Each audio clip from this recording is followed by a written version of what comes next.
Guys इस video में हम बात करेंगे इस पूरे साल 2020 में कुल कितने प्रोटेस्ट हुए और कौन कौन से मेजर प्रोटेस्ट हुए, क्या उनके रीजंस थे, उनके बारे में हम आपको ब्रीफ देंगे।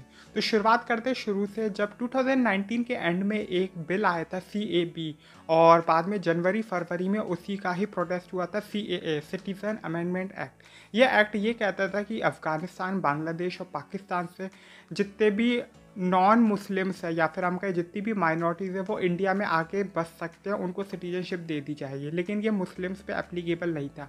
बाद में ये भी बात आई थी कि जिन लोगों के पास सिटीजनशिप नहीं होगी उन्हें डिटेंशन सेंटर्स में डाला जाएगा, जिसका एक एग्जाम्पल हमें देखने को मिला था असम में।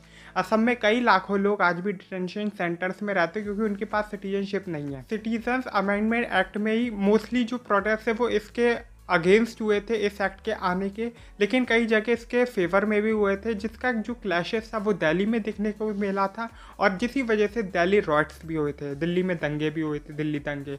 और जो सबसे लंबा प्रोटेस्ट जो चला था इसी में वो शाहीन बाग में चला था। मैं एक 80 ईयर ओल्ड बिल्किस, जिसको हम बिल्किस बानो दादी कहते हैं, जो कि 100 influential people of the year बन गई टाइम मैगजीन के द्वारा। इस एक्ट को वापस लेना चाहिए। इसके लिए जामिया, JNU न जाने कितनी यूनिवर्सिटीज़ ऑल ओवर इंडिया ने प्रोटेस्ट किया। और इसी में हमने ये भी देखा था कि जो स्टूडेंट्स हैं उनको रात में हॉस्टल में पुलिस ने घुस घुस के पीटा था। बैंगलोर में भी राइट्स हुए थे इसी साल, सिर्फ और सिर्फ एक फेक फेसबुक पोस्ट की वजह से। फेसबुक पोस्ट जो कि एक प्रॉफिट मोहम्मद से रिलेटेड था, जिसको इतनी बुरी तरीके से वायरल कर दिया गया था कि पूरे बैंगलोर में वह रात ही रात में दंगे हो गए थे। केरल में क्या हो रहा था एक्चुअली में, UAE का जो दुबई इंटरनेशनल एयरपोर्ट है और जो केरल का त्रिवनंतपुरम का जो एयरपोर्ट है उधर से फ्लाइट्स आती थी और गोल्ड स्मगलिंग होती थी। मतलब बैग में गोल्ड भर के आता जाता रहता था, लेकिन कोई भी चेक नहीं करता था। मतलब सबको पता रहता था गोल्ड आता था, सबका कमीशन बटा हुआ था, जिस वजह से उसके खिलाफ भी प्रोटेस्ट हुआ था। सेफ मॉलम ये भी एक बहुत इम्पॉर्टेंट और काफ़ी फेमस प्रोटेस्ट रहा इस साल का। इस प्रोटेस्ट में क्या था एक्चुअली में, गोवा को एक कोल हब बनाने की तैयारी चल रही है। वो उधर की गवर्नमेंट सिर्फ और सिर्फ पैसे की लिए कर रही है, इकोनॉमिक इम्पोर्टेंस बढ़ाने के लिए। गोवा में जो है सेफ मॉलम नेशनल पार्क या स्वामी वाइल्ड लाइफ सेंचुरी के पेड़ काटे जाएंगे सिर्फ और सिर्फ 3 प्रोजेक्ट्स की वजह से। एक पावर ट्रांसमिशन लाइन, दूसरा जो हाईवे उसको डबल किया जाएगा और जो तीसरा है वो रेलवे लाइन को डबल किया जाएगा। जिसकी वजह से रात ही रात में 3000 प्रोटेस्टर आए थे, जिनके खिलाफ FIR भी की और उन्हें अरेस्ट भी किया गया। और बहुत से लोगों ने ये कहा कि फॉरेन फंडिंग की वजह से हो रहा है, ये पेड़ काटे जाएंगे। लेकिन गोवा की गवर्नमेंट ने यह आश्वासन भी दिया कि हम उसके बदले में पेड़ लगाएंगे भी। जब ऐसे प्रोजेक्ट्स आते हैं तो डिफॉरेस्टेशन के बदले एफॉरेस्टेशन या रिफॉरेस्टेशन भी करना पड़ता है। अब गोवा का अगर आपने एरिया देखा होगा तो गोवा के पास ज़मीन है ही नहीं, गोवा का एरिया इतना बड़ा है ही नहीं। तो फिर उन्होंने क्या किया कि कर्नाटका की गवर्नमेंट से कहा है कि हम थोड़ा सा आपसे ज़मीन लेंगे और उस पर हम जंगल उगाएंगे, मतलब पेड़ लगाएंगे। मतलब पेड़ काटे गोवा और पेड़ उगाए कर्नाटका। एक और प्रोटेस्ट हुआ था, वो हुआ था जम्मू एंड कश्मीर का जो रोशनी लैंड स्कैम था उसके अगेंस्ट। जब फारूक अब्दुल्ला की गवर्नमेंट थी जम्मू एंड कश्मीर में, फारूक अब्दुल्ला चीफ मिनिस्टर थे और जो हमारे प्राइम मिनिस्टर थे वो अटल बिहारी वाजपेयी थे, और दोनों में NDA की ही गवर्नमेंट थी। फारूक अब्दुल्ला भी उस टाइम पे NDA के मेंबर थे और अटल बिहारी वाजपेयी भी NDA के ही मेंबर थे। सबसे लंबा केस जो चला था इस साल वो ये भी था सुशांत सिंह राजपूत का जो हम कहे प्रोटेस्ट, तो ये खैर था नहीं, लेकिन एक 3 महीने 90 दिन से भी ज़्यादा ये केस चला और जो नेशनल टीवीज़ है उन्होंने इसको कवर अप किया। हालांकि उन नेशनल टीवीज़ ने सिर्फ और सिर्फ अपनी TRP का स्टैंडर्ड, TRP की लड़ाई के लिए इस सबको मेंटेन किया कि कौन TRP की लड़ाई में कितना गिर सकता है और कौन नंबर 1 हो सकता है। जिसके बाद TRP स्कैंडल भी निकल के आया है, TRP स्कैम भी निकल के आया है और न जाने कितने लोगों को कैरेक्टर असैसिनेशन किया गया, कितने एक्टर सेलिब्रिटीज़ का मजाक बना दिया गया, उनका फ्यूचर तबाह कर दिया गया। अब जैसे कि मैं आपको एग्जांपल देता हूँ, रिया चक्रवर्ती कब का कोई प्रूफ ही नहीं हुआ कि उसने कोई मर्डर किया था या उसकी वजह से सुसाइड हुआ था। इवन उसके खिलाफ कभी कंप्लेन दर्ज भी नहीं हुई थी। लेकिन फिर भी उसका कैरेक्टर असैसिनेशन इस लेवल पे कर दिया कि आज भी जो इंडियन पब्लिक है वो उसे एज अ विलन ही देखती है।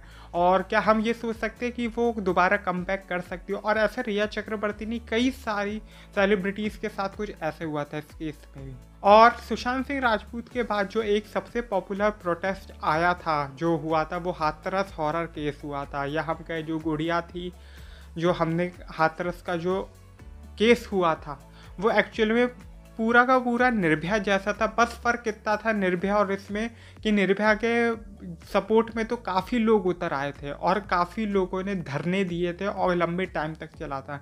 बस ये था कि हाथरस के केस में कुछ ऐसा नहीं चला, कुछ दिनों चला और उसके बाद फिर सब लोग शांत हो गए, उसको नेग्लेक्ट कर दिया गया। और ये शायद से निर्भया में ये भी था कि सब लोग निर्भया के साथ खड़े थे, लेकिन हाथरस के केस में हमने ये देखा कि सब कि एंड में टाइम बीतता गया और सब लोग रेपिस्टों के साथ खड़े होने लगे, जिसके पीछे का कुछ पॉलिटिकल रीज़न था, या अपने मीडिया ट्रायल्स करने लगे।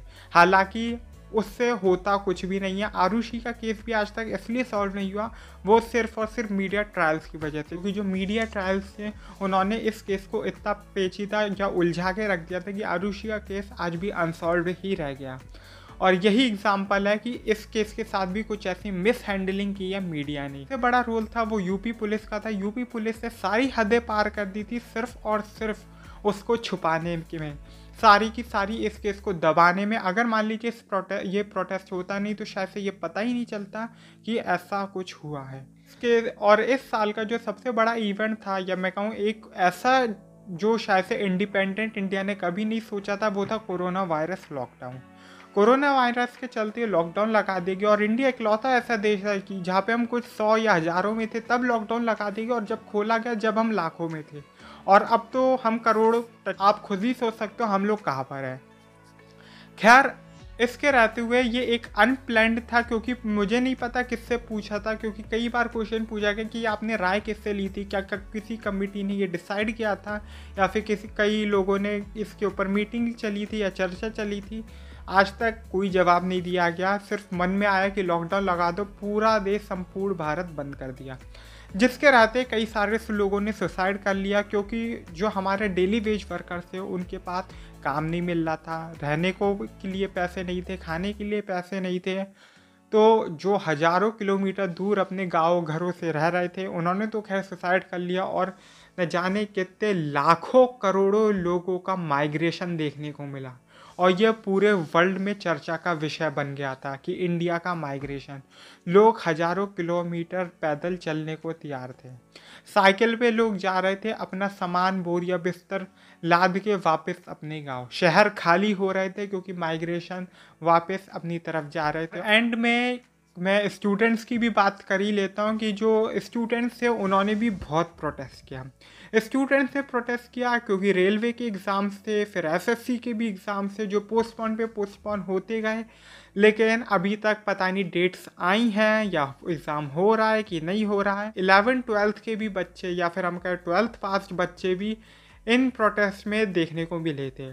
पोस्टपोन नीट जेई ट्रेंड किया ऑल ओवर इंडिया काफ़ी लंबे टाइम तक, जिसका जो सबसे बड़ा रीज़न था कि कोरोना वायरस लाखों में बहुत भयंकर तरीके से बढ़ रहा था। रोज़ हमारे लाखों केस आ रहे थे और उस वक्त इस एग्ज़ाम को कंडक्ट कराया गया था, जिसकी दलीलें ये भी दी गई थी कि इससे पहले 3 एग्ज़ाम हुए थे केरला में, कर्नाटका में और यूपी में, और कई सारे ऐसे बच्चे थे जिन्होंने ये 3 एग्ज़ाम भी दिए थे और बाद में नीट या जेई भी दिया था। और ये देखने को मिला था कि जो नीट या जेई देने वाले एग्ज़ाम थे वो कोरोना पॉजिटिव हो चुके थे, क्योंकि वो इन 3 एग्ज़ाम्स को दे चुके थे और इन 3 एग्ज़ाम्स में कोई भी सोशल डिस्टेंसिंग या फिर कोई भी नॉर्म्स फॉलो नहीं किया गया था। सारे नॉर्म्स की धज्जियां उड़ गई थी और नीट और जेई के बाद भी कई सारे जो बच्चे थे वो कोरोना पॉजिटिव निकले।